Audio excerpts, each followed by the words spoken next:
Hey everybody, it is January 18th and it is a Saturday, and welcome to the Daily Persecutions of Being Ginger. It is the only January 18th you will ever get for 2014, so make the most of it.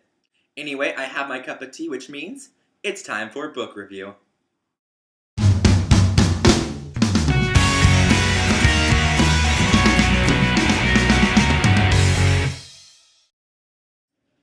Hey everybody, welcome back to the Daily Persecutions of Being Ginger. I'm Eric, and so today we are reviewing the book Clockwork Prince by Cassandra Clare. It is book 2 of the Infernal Devices series. If you haven't read the first one, Clockwork Angel, which I made a video to, go back and watch the video and read the book. If you have read the book, then you are welcome here. But I would still like you to go back and watch the video. It'd be awesome for reviews. And, okay. Let's just talk about this book for a second. So the first book was so good. I got hooked, had lots of action, had lots of intrigue. I was expecting another thrill ride. But, like we get with most authors on the second book of a series or a trilogy such as this, I got... We're sorry, the number you have dialed is not in service at this time.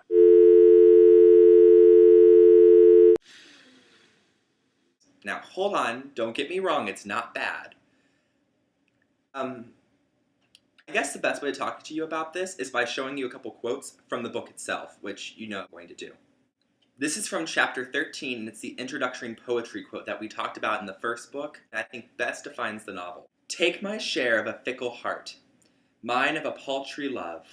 Take it or leave it as you will. I wash my hands thereof.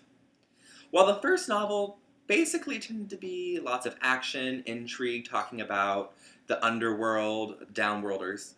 And this one was not so much about that as it was love. Don't get me wrong, I love a good love story. However, it became a lot like Twilight in my mind. Are you Team Will, like Team Edward, or are you Team Jacob, like Team James, Jim?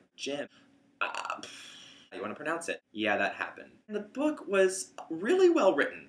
I really enjoyed it. But like most middle books, it will lose your audience somewhere. And for me, I was lost right after the prologue, up until chapter 12, which is a little over halfway through the book. So for, I don't know, 250 some pages, I really didn't give a... Elements of it were really cool. It's kind of along the lines of Wuthering Heights or Pride and Prejudice.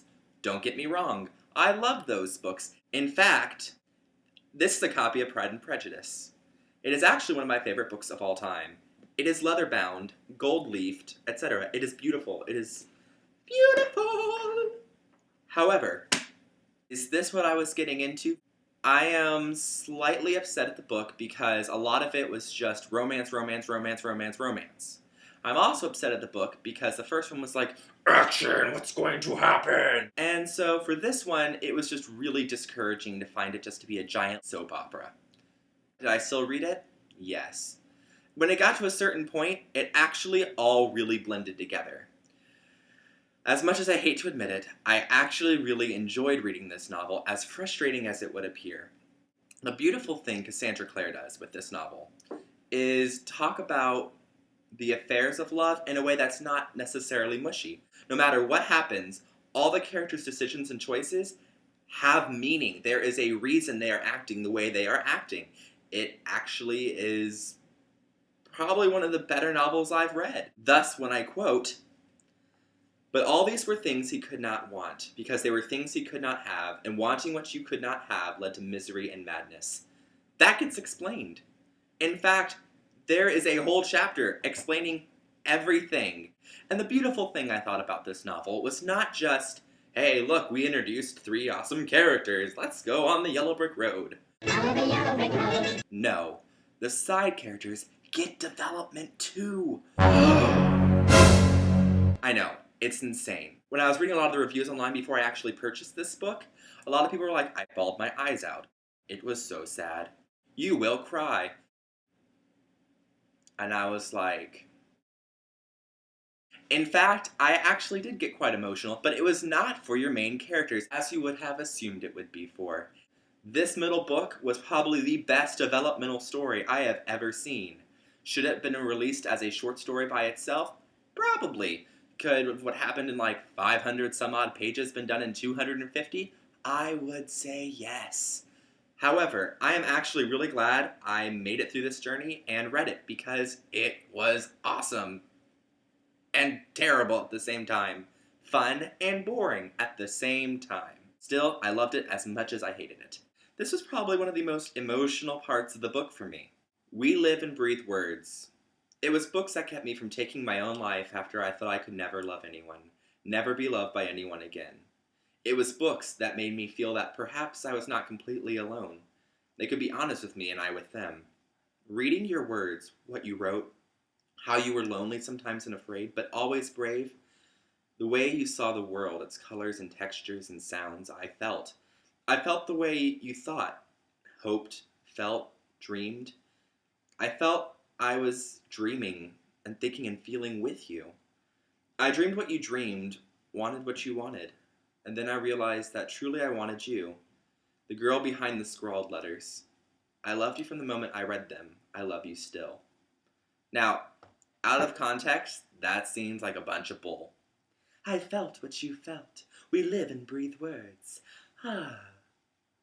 Actually, this is a beautiful sentiment in context, and I highly encourage you to read it if you don't know what I'm talking about, but you don't because you're here watching this book review. Like I was saying, one of the beautiful things about this story is a lot of the context that is explained for why the characters act the way they do. Will Herondale is a really well-written character because he's not just your typical bad boy character. He is fully fleshed out. And it's in a way that you sit there and you go, yeah, I would act that way too if I was in his situation. And the characters are very likable. That is impressive. In a romance. A teen romance. I like to end this with a quote from probably the beginning of the book. It says, "What is one person's pleasure is another person's poison, don't you find?" So whether this is your poison or your pleasure, I encourage you, if you have read the first one, do not read this if you have not read Clockwork Angel. See if this is your poison or pleasure. You might be thoroughly surprised, but if you start reading this book, stick it through to the end, because the end will surprise you. It is a great story, a great ride, and I highly recommend it to you guys. So my review of this is basically a 3.5 out of 5 stars. And that's mainly because the first half was really slow. Otherwise, else would have gotten a 4.3. Anyway, that wraps up my video. If you have any comments, ideas of what I should do next, what you thought about this video, if you've read this book and you want to talk about it, feel free to put a comment down below in the comment bar, and I will be happy to answer it, talk to you, etc. Thank you guys so much, and happy reading!